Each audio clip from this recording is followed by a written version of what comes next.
Hello everyone out there, this is Peter Harris of Commercial Property Advisors. Hope you're doing well today.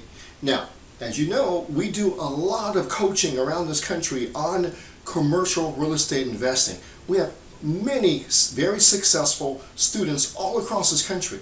But one of our chief responsibilities as a coach and as a mentor is to say no to the student when the deal is bad, when it's bad. Now here they are, they may be emotionally attached to the property.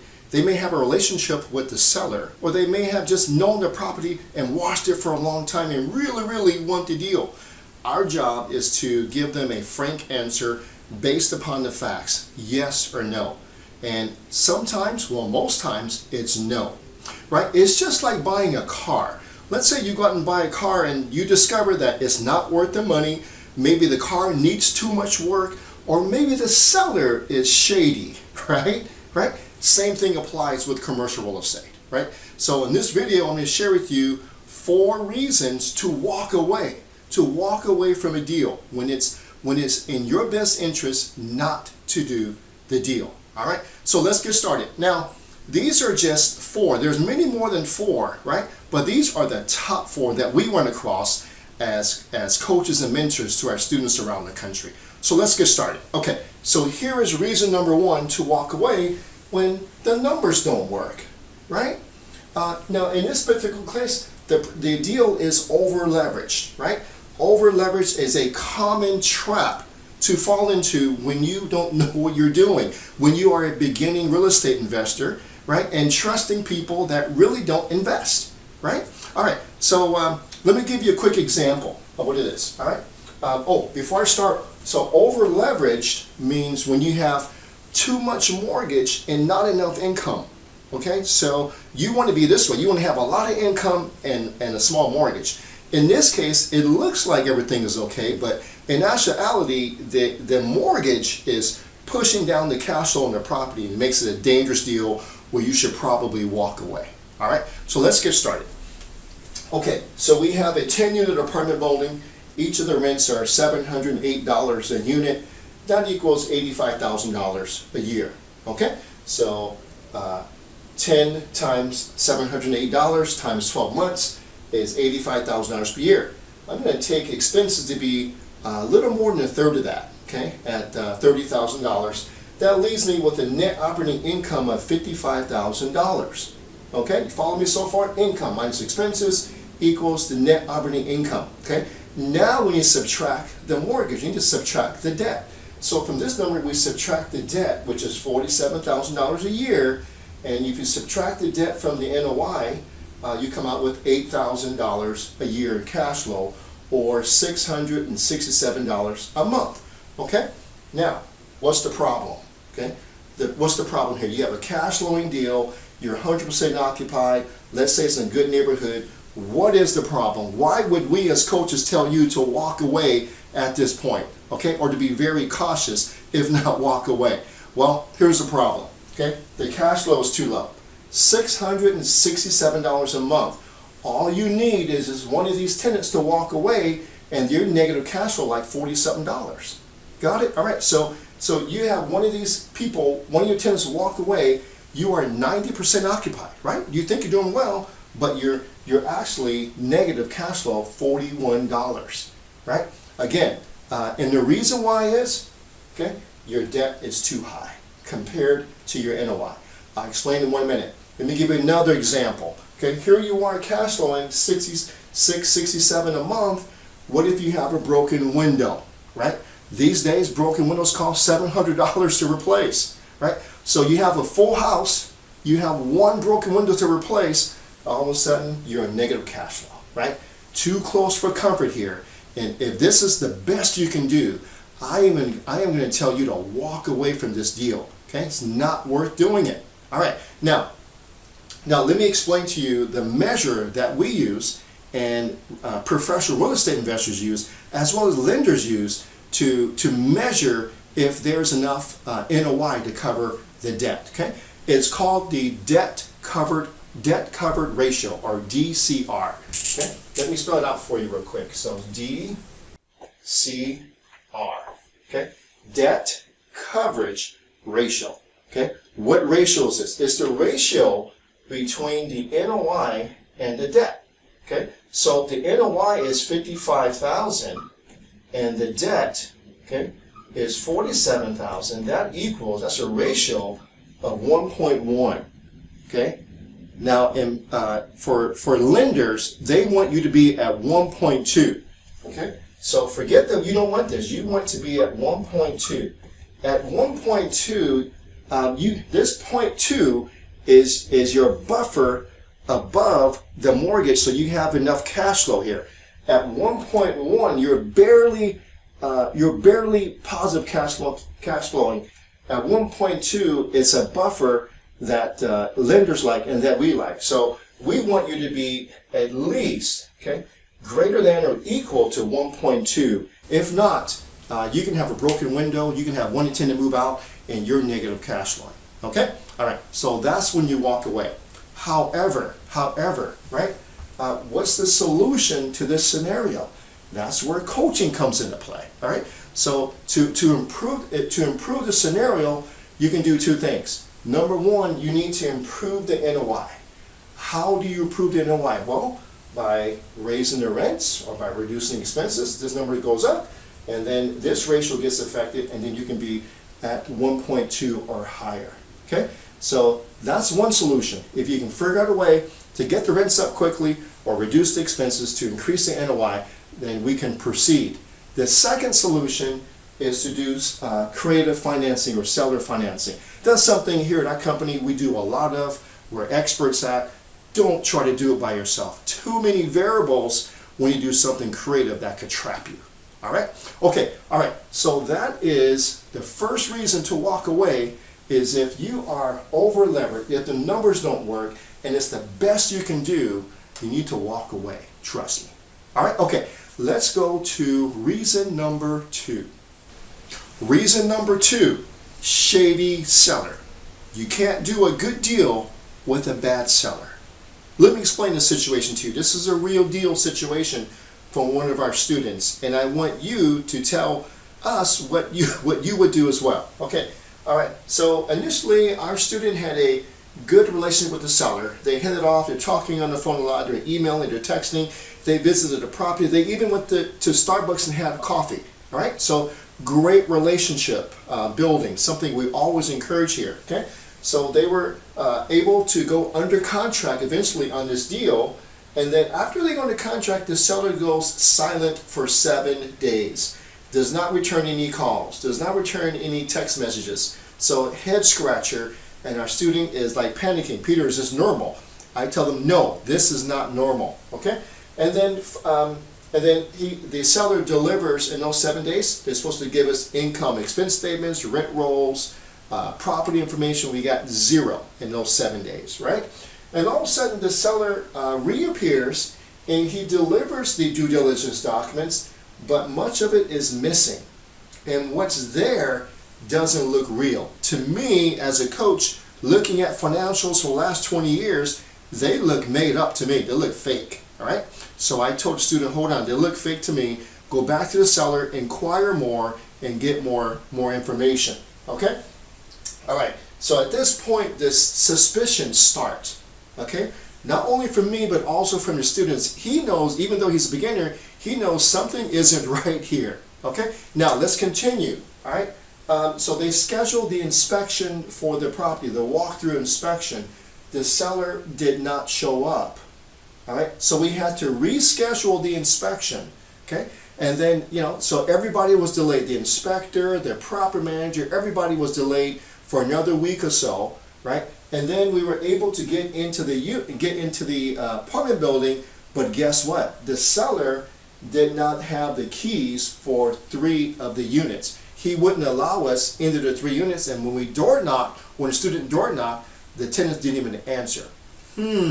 Right? What's going on there, right? So even if you have a 5 unit or 100 unit, you need to inspect every single unit, because the one that you miss is the crack unit, is the drug unit, it's the unit with all the vicious pit bulls in there, all right? That's the horrible unit, the one that you skip over or that you think is okay not to inspect. No way, right? Okay, now, right after the inspection, the the seller's tone changes. He becomes rather aggressive and mean and kind of dominating, right? And everything changes, and our students are really confused. But luckily he has us, and I tell him, hold your ground, we're going to get through this, okay? And then here's a question. Do you see the pattern here, right? How do you go from Starbucks, right, to becoming adversarial? Well, let's start asking questions. Do you think the seller's hiding something by not allowing you to see the 3 units, by rushing you through the process, right, by not showing up, right? Do you think the seller's trying to get you to terminate the contract? Why would he do that? Well, it's because probably he received another offer higher than yours right when you got under contract. So he wants to take that offer instead. Maybe it's higher, maybe it's all cash. I don't know, right? But it's suspicious here. And why is the seller rushing you? You got all this going on here and you're a beginner. This is a situation where you need to walk away, right? Because there's several trap doors in commercial real estate that you can fall through and be harmed, right? So in this case, you need to be very, very careful. But here's the question. What does your gut say to do in this case? What does your gut say? You have 2 choices, right? You can pursue this deal and continue on, or you can cut ties with the seller and move on. So, but when you see these traits in a seller, remember the saying, you can't do a good deal with a bad seller. A bad seller does 3 things. He wants to dominate, intimidate, and manipulate, right? When you see these 3 things and you're a beginner, you need to walk away because there's several traps waiting for you. The only solution is to get someone like a coach or a mentor to help you navigate these waters to keep you safe. All right, so okay, so again, when you see a shady seller like this is reason number 2 to walk away. All right, let's go to reason number 3. Here is reason number 3. Poor demographics, right? You can fix a property, but you can't fix a location. Got it? Right? There is no coaching solution to fix this situation. So as a coach and a mentor, if we see this, it's a flat out no for us, right? Because you're going to get stuck in this deal. Rents are not going to go up. Property values will not go up. You're just going to be stuck. So it's not something that we'd like you to do. Let me go into more detail. What does poor demographics mean? All right. So in general, it could mean that you are in a high crime area. And high crime areas tend to have the higher cap rates, right? On paper, right? So you may see a 9 or 10 cap deal, lots of cash flow, great returns, but it's in a high crime rate area and you're a beginner, you're going to think, whoa, all this cash flow is in this area, but it's a high crime area, but look at the numbers, wow, right? But guess what? That's only on paper. In actuality, in the high crime rate areas, they tend not to pay rent. They tend to pay their cell phones first, their food bill, other things, and then they pay the rent. So rent's probably 4 or 5 in priority. So it's not somewhere where you want to be. Okay, so high crime rate areas don't work for commercial real estate. Number 2, declining population, right?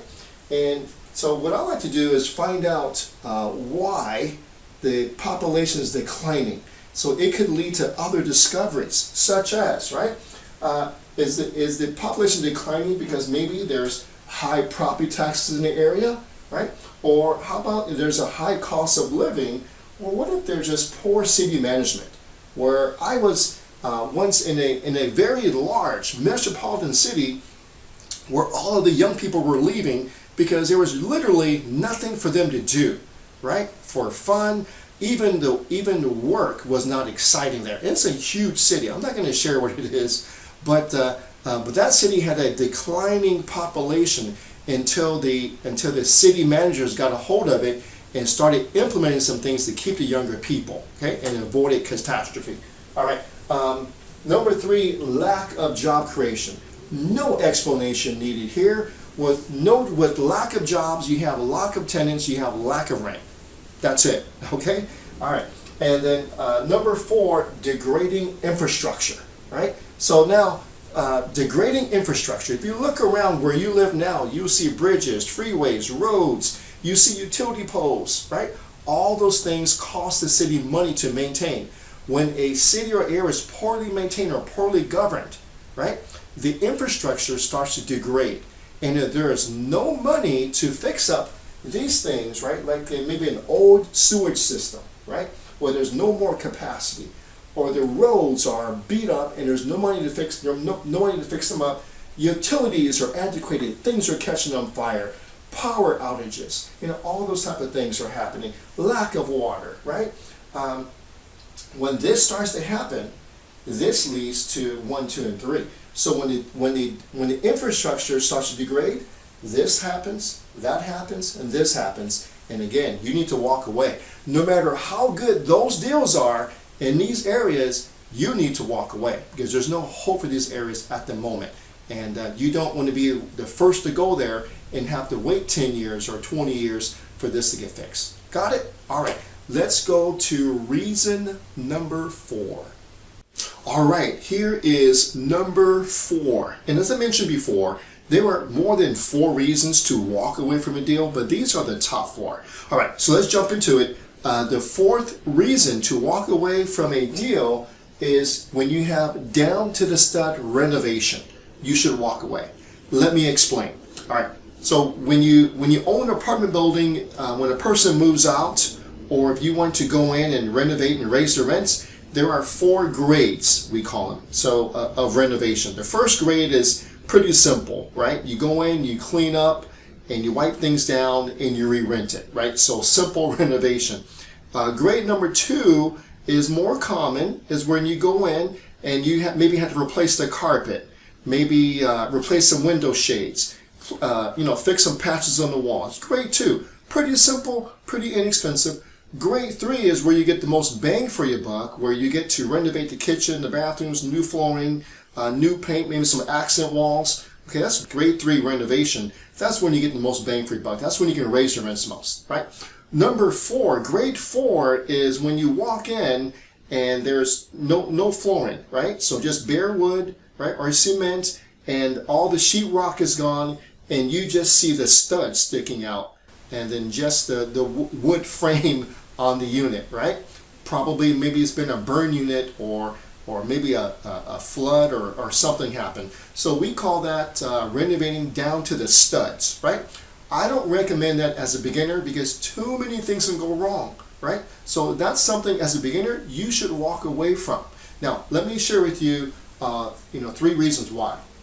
First reason why is when you do down to the stud renovation, and why I'm so cautious with beginning students is because that the number 1 cause of property failure is running out of money, right? So down to the stud renovation costs a lot of money. Okay, it could be 4 or 5 times grade 2. All right, so we're talking a lot of money, and when there's a lot of money, there's lots of risk, right? So that's number 1 cause of failure.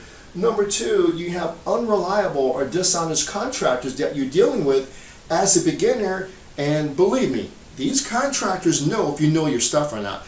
They'll know if you're a beginner, and they will take advantage of you. So there's rampant, poor or bad contractors out there, as well as some phenomenal, great contractors out there. But there are some bad ones out there that will cause you to hit number 1, unfortunately. So as a beginner, you really need to know, have a mentor behind your back, have someone on your team who's experienced in renovation so that this won't happen to you, okay? And number 3, as a beginner, time and money are not on your side, right? So as a beginner, you don't know how long it takes to get new flooring down. You don't know how long it takes to paint 3 bedrooms. You don't know how long it takes to renovate a kitchen. We do, right? Because we've done thousands of them, right? If you don't, that's when number 2 can take advantage of you. Got it? All right. So this is why I say number 4, walking away from down to stud renovations is a good thing if you're a beginner. The solution for that is to get help, maybe from us or so. Right? Get someone on your team who's done thousands of renovations so that number 1 doesn't happen to you. Okay? Got it? All right. So those are the 4 reasons. Let me repeat them. So the 4 reasons, I would say the 4 top reasons to walk away from a commercial deal. Number 1 is if the numbers don't work. Number two, shady seller, right? You can't do a good deal with a bad seller. Number three, poor demographics, right? You can fix a property, but you can't fix a location. And then number four, down to the stud, renovations. Got it? All right. Let me leave you with this. We do a lot of mentoring and coaching, and I always say that we are great deal killers, right? Because we have the students' interests when they do their best interest when they do the deal. So we want them protected. So we have a saying, and the saying is, some of the best deals that we've ever done are the ones we walked away from. Got it? All right. Okay, everyone, if you enjoyed this video, please click the like button. Go onto our website, subscribe to our YouTube channel, Commercial Property Advisors. Thank you, everyone, and I hope you have a great rest of your day. Thank you for hanging out with me. I'll see you at the next video.